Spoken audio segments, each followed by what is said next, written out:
And before I introduce or present our mayor, I would like to recognize a few people and to say thank you. And although it has been said once, we can't say it enough that we thank our host for working with us and cooperating with us today. We have members of the Library Advisory Board who are present.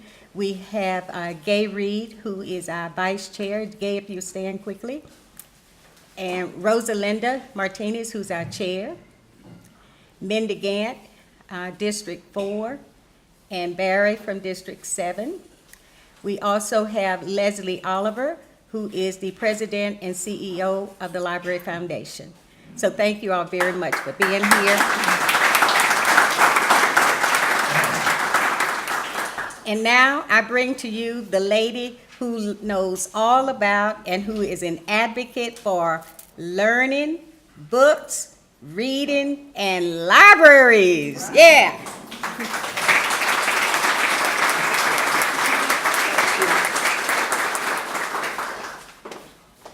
They accused me of being the cheerleader for Fort Worth, but I might have been replaced by Glenise. Thank you, Glenise.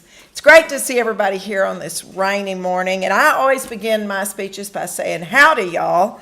And I've just come back from Canada, and it played great in Toronto, but in Montreal, where they speak French, they were kind of scratching their heads when I said that. So it's amazing. It's great to be here for this kickoff of the new Golden Triangle Library. Long awaited. So much going on up here, and what a blessing it's going to be for everybody. Glenise did say, I'm an advocate for libraries. I've always been a big advocate for libraries. I was one of those kids who every summer had to compete in the library's reading program and actually won the citywide reading competition when I was in elementary school. And to this day, I still love to go to the library and take my grandchildren whenever I have a chance. I'm going to take a minute. They gave me a long list, but I want to recognize the folks who've worked so hard on this. Obviously, Councilmember Shingleton is here, who you're going to hear from shortly, whose district this is in, and Councilmember Carrie Moon, whose district butts right up against it. David Cook, our city manager. Chris Siaku, I probably said that wrong. There's Siaka, who's our executive director here at Legend Oaks. Chris, thank you for allowing us to move in and for being our partners on this. Great neighbors. Fernando Costa, our assistant city manager, is here. Teresa Ewing, Municipal Courts. There's Teresa back there, who's also going to have an office in the library. So if you get a ticket, and we hope you don't, you can come and see Miss Teresa and her staff. Steve Cook, our property manager, who'll be in charge of this asset. Martha Peters, Director of Public Arts, Vice President of Public Arts. Leslie Oliver. Is Leslie here? I didn't see Leslie. There's Leslie. Hey, Leslie. Meredith Hunt from the architecture firm. Steve Smith from Denco, who are helping build the building. Sammy Root, Dennis's assistant. Phil Perkins and Will from John Perkins and Philip Will, I guess. Gay Reed, you met. Susan Alanis, our other assistant city manager, who's always good at helping us finance these issues and getting the money straight. Jay Chapa, our assistant city manager, who lives right here. Jay said this morning I didn't even have to drive in. I just checked emails. Jay, we might give you a branch office here. Valerie Washington, our assistant city manager, is also here, and Tom Harris from Hillwood. Obviously, this is their big development. You know, the libraries really are just so much more than a place about books or a place to go if you don't have an internet connection or you want a quiet place to check your emails. They really have become home to all our community partnerships, all our community programs. And as we enter an era where so many of our particularly inner city kids and other kids are struggling with their literacy and struggling with access to books, the libraries can help make that happen. Check out an ebook, help your kids read. Glenise and her staff, along with our Tarrant Fort Worth Literacy Partnership, are actively engaged in a new program to help prevent summer slide that we hope will keep kids on the right track. Our new building will be 15,000 square feet of state-of-the-art facilities with access to great materials and all the services that you could possibly want. They're really transforming the business of reading so much more, and I'm so excited about that opportunity.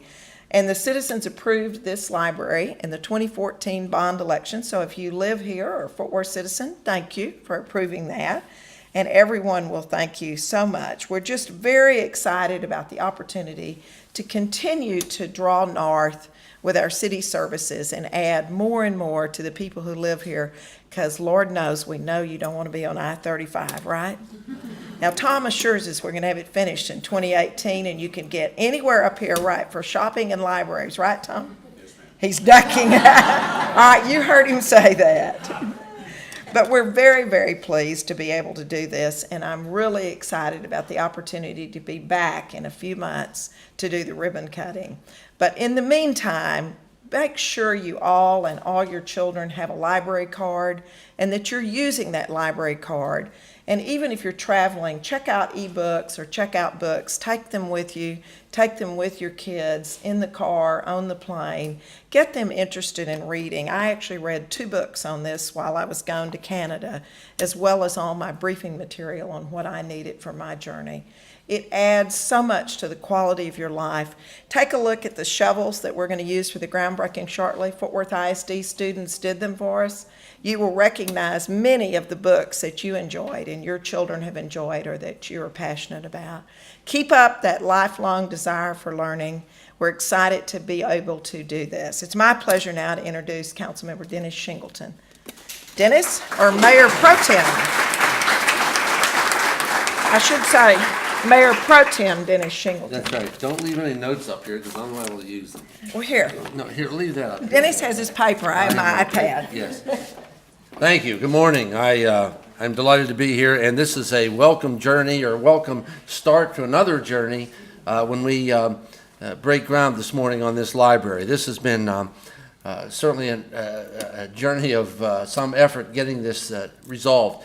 But you can see the great renderings and some of the conceptual public art design that's going to go in the library to include and I don't think the shovels might be in the library, but considering the stuff that we shovel at City Hall every time, it would be a lot more fun to have a shovel like that than it would be some of that stuff that we use.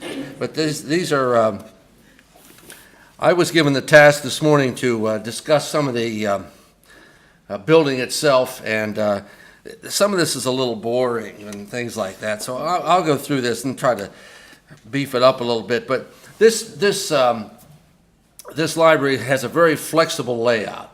It has a very unique, comfortable space that will allow for a variety of uses, multi-use, if you will.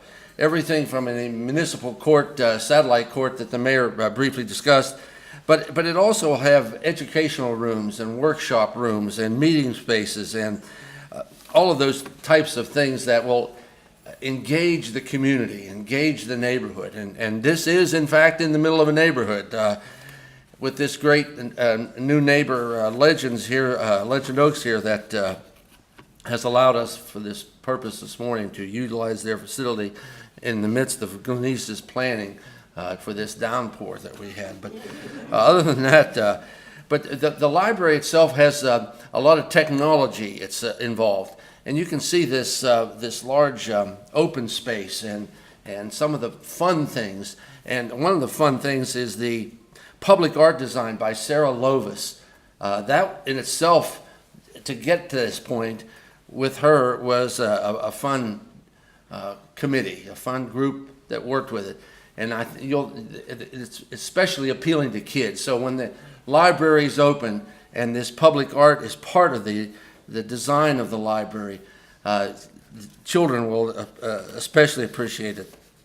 And some of the older adults like me, the millennials, they walk away from it. But the older adults and the kids, I think, will really find it appealing.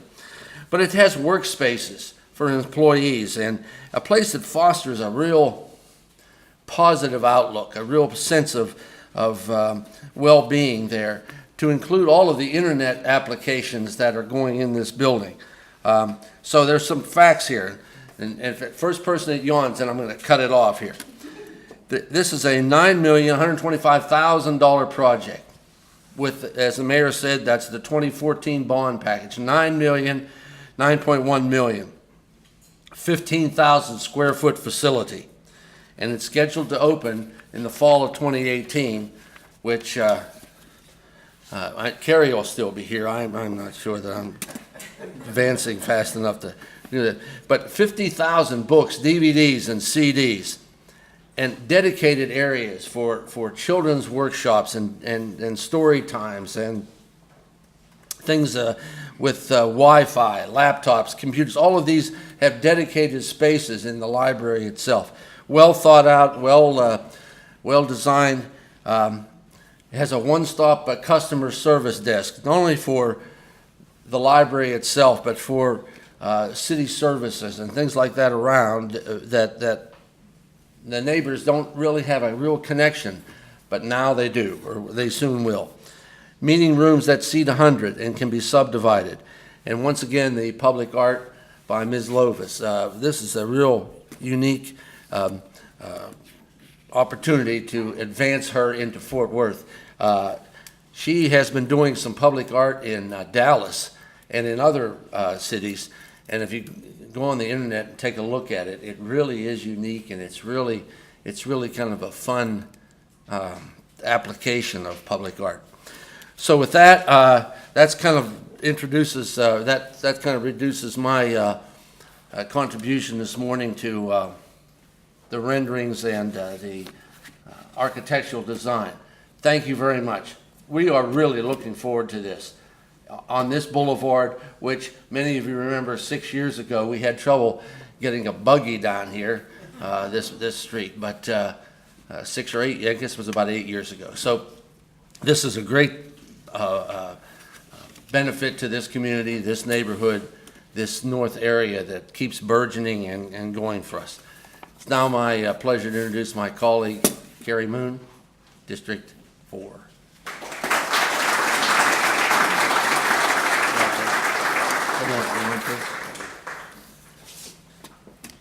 Good morning, everyone. It's a pleasure to be here. It's a great community event. I'm always so proud of our government, of our community, of our city staff, and for all that they do for Fort Worth. So I have a pleasure for talking points to talk about the impacts of libraries in our community. The Golden Triangle Library will serve citizens of both 4 and 7. We'll welcome citizens from District 2 and maybe District 3 as well. But it'll probably serve a population, approaching 100,000 people. Libraries are places where families spend time together reading, creating, and exploring. Libraries build a community of readers through story times for children, summer reading programs, and educational programs and classes. Regular reading is a key to a child's success. Our mayor's initiative to increase our learning for children up until the age of 3rd grade, as that 3rd grade reading level is so indicative of the overall education level throughout their life, is a great program tied to our libraries. Regular reading is a key to a child's success. Reading improves vocabulary, increases attention span, and encourages curiosity. You can teach your child good reading habits and motivate them to read by the following. Read to them when they are young. Model good reading habits by reading yourself and reading to them. Encourage conversations about what they've read. We have 2 groups helping us today. One was our local Girl Scout group. I don't know if they were handing out our brochures and flyers when they came in. Where are they? Would y'all raise your hand?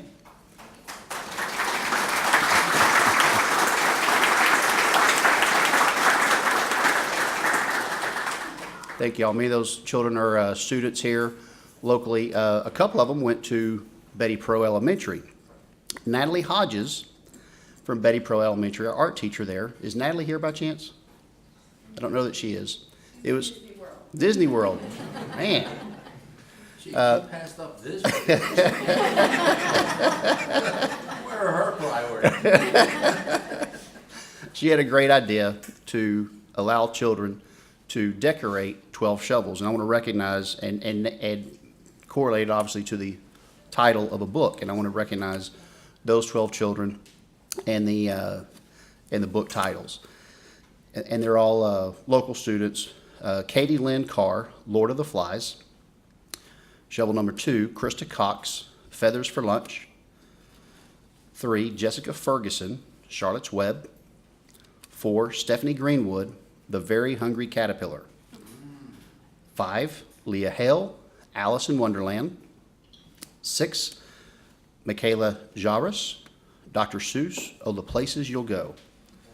7, Ashley Laura, Brave New World. 8, Ashley got 2, Ashley Laura, To Kill a Mockingbird. Amanda Schenk, Pride and Prejudice. Number 10, Frida Verleje, Harry Potter. 11, Emily Walton, The Great Gatsby. 12, Leanne Zaborski, Where the Wild Things Are. So let's give the children a round of applause.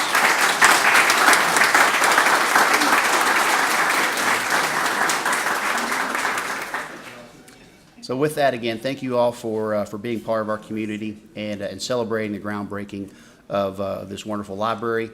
And it is my honor to introduce City Manager David Cook.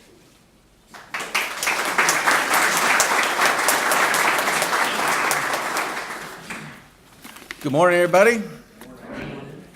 Hey, so every time I get the opportunity to do either a ribbon cutting or a groundbreaking for a library, I always go back to my favorite author who's given me guidance over the years, and that's Dr. Seuss. So I'm going to read from a great story, and I recommend it for everybody, The Lorax. All right? There's a verse in the Lorax that goes like this. Now that you are here, the words of the Lorax seems perfectly clear. Unless someone like you cares a whole awful lot, nothing is ever going to get better. It's not. How about that? Yeah. In this case for today, you cared a whole awful lot and you did something about it. That's why we're going to dig dirt to construct the new 15,000 square foot Golden Triangle Branch Library. The Lorax would be proud. And because you cared, Glenyce says, so this is gospel now, that in 2011, you attended the public meetings on the library's long-range 2020 vision plan, and because of your voice, the recommendations were reprioritized, and that's how democracy works. You had waited a long time, and now you stand proudly by and look at what you've accomplished. Glenyce also said you were present at all 32 public meetings to voice your support. You showed up and voted overwhelmingly in 2014 to support the library and all the bonds, and thank you for that. You attended the public meetings and provided input to the design consultants. You came back to the second public meetings to participate in the design selection process. You're making me tired. You even made recommendations for the naming of your library, and Golden Triangle was chosen from your selections. And you and your children also participated in the painting the shovels, and they will forever be on display at the library once it's open. There's also a part in the Lorax that goes like this. It's at the beginning. At the far end of town where the grickle grass grows and the wind smells slow and sour when it blows, and no birds ever sing excepting old crows, sits the street of the lifted Lorax. We've changed that for today. In far north Fort Worth. What? I underestimated your poetic genius. Go right ahead. Oh, no credit yet. In far north Fort Worth, where the grasses once grew tall and wild, and the winds blew great fragrances across the prairie, and birds sang sweetly, sits the Golden Triangle Branch Library. As a testament of the community's appreciation for knowledge, learning, books, and library, thus says the Lorax. Thank you for the event today. Now I get to, where was the applause for that part?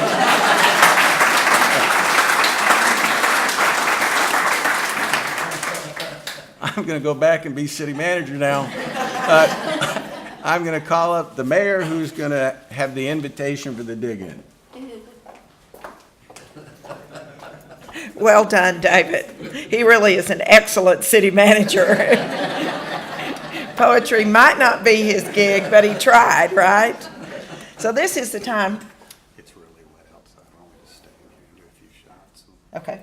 There's mud everywhere. You don't want to go out in that, do not necessarily. All right. I'm being advised it's raining again and that we will just stay inside and grab shovels, because this is really our long-awaited time we won't let the dirt fly, we'll just lift the shovels. So because I'm standing here, I get the nice job of choosing the first shovel. And I will tell you, looking at them, my favorite book of all time is To Kill a Mockingbird. I bet I've read it 24 times. But my other favorite book is Where the Wild Things Are. My husband used to tell people, we had 3 children at home, and now we have 4 grandchildren and a 5th one on the way, and 2 dogs and a cat, and sometimes 2 or 3 other granddogs. And my husband always would say, what's your house like? He'd say, it's where the wild things are. And we could read that, and that was a book that I read to my children. In fact, read it yesterday to my 4-year-old grandson, and I can read it with my eyes closed, which is really nice. And if you miss a page, they go, no, no, Tootsie, back. You have to go back, and Tootsie obviously is my grandmother name. But so I'm going to choose Where the Wild Things Shovelers Are. So the rest of you cannot have that one. But if Councilmember Shingleton, Carrie Moon, David Cook, Glenise Robinson, Teresa Ewing, Martha Peters, Rosalinda Martinez, Leslie Oliver, Bonnie Gardner, Meredith Hunt, and Steve Smith would join me, we will take some shots over here.